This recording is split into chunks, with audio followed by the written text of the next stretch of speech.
कांवड़िए हंगामा करते हैं, कांवड़िए सड़कों पर तांडव करते हैं, कांवड़िए समाज को बदनाम कर रहे हैं। ये देश किसी के बाप की जागीर नहीं है। ये सब सुनकर गुस्सा आया होगा, लेकिन ये बात मेरी नहीं है, बल्कि ये सब कहा है एक ऐसे नेता ने जो अपने बयानों की वजह से अक्सर चर्चा में अपनी जगह बखूबी पक्की करके बैठे हैं। मैं बात कर रही हूं AIMIM की यूपी अध्यक्ष शौकत अली की, जिन्होंने हाल ही में अपने एक बयान से कांवड़ यात्रा और सरकार की नीतियों पर निशाना साधा है। नमस्कार, आदाब, आप देख रहे हैं द हिंदी टॉप। मैं हूं आपके साथ सामिया खान। शौकत अली ने एक प्रेस कॉन्फ्रेंस के दौरान सरकार पर डबल स्टैंडर्ड्स दिखाने का आरोप लगाया है। उन्होंने कहा है कि अगर एक मुसलमान भीड़ की वजह से मस्जिद के बाहर सड़क पर नमाज अदा करता है तो उसके ऊपर FIR हो जाती है, लेकिन जो कांवड़िए सड़कों पर तांडव करते हैं उन पर फूल बरसाए जाते हैं। शौकत अली की यह बात सुनकर सब हैरान रह गए, लेकिन शौकत अली तो शौकत अली हैं, वो यहीं नहीं रुके।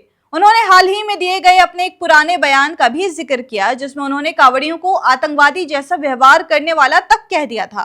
उनका कहना था कि जो लोग सड़क पर दंगा करते हैं, मारपीट करते हैं, नेशनल हाईवे तक बंद कर देते हैं, उनका इलाज सिर्फ जेल है। और सुनिए, शौकत अली यहां भी नहीं रुके। उन्होंने आगे ये कहा कि एक तरफ ईद के वक्त अगर नमाजी मस्जिद से बाहर आकर सड़क पर नमाज पढ़ते हैं तो उन्हें फटकार मिलती है, और दूसरी तरफ कांवड़ यात्रा के नाम पर नेशनल हाईवे बंद कर दिए जाते हैं और सरकार उन पर पुष्प वर्षा करती है। उनका सीधा सवाल यही था कि क्या इस देश में दोहरा कानून चल रहा है। खैर, कांवड़ियों पर यह बयान देने के बाद फिर उन्होंने योगी आदित्यनाथ के उस बयान का जवाब दिया जिसमें मुख्यमंत्री ने कहा था कि मुसलमानों को मुहर्रम में अनुशासन सीखना चाहिए हिंदू समाज से।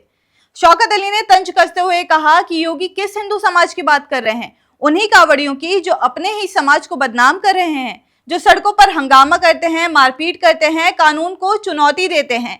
और अब सुनिए शौकत अली की सबसे बड़ी बात, जिससे ये बात और ज्यादा चर्चा में आ गई। शौकत अली ने कहा कि जो मुसलमान है, जो हिंदू है, जो सिख है, हर कोई टैक्स देता है, हर कोई इस देश का हिस्सेदार है। ये देश सबका है, किसी एक का नहीं है। कानून सबके लिए बराबर होना चाहिए। बता दें कि कांवड़ यात्रा भगवान शिव के भक्तों द्वारा हर साल की जाने वाली एक तीर्थ यात्रा है। भक्त जिन्हें कांवड़िए कहा जाता है, उत्तराखंड के हरिद्वार, गौमुख और गंगोत्री जैसे पवित्र स्थानों से गंगा नदी का जल लेकर आते हैं।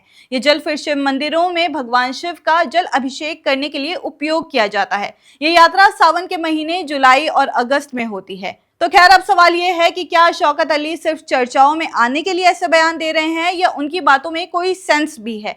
इसमें आपकी क्या राय है? हमें कमेंट्स करके जरूर बताइए।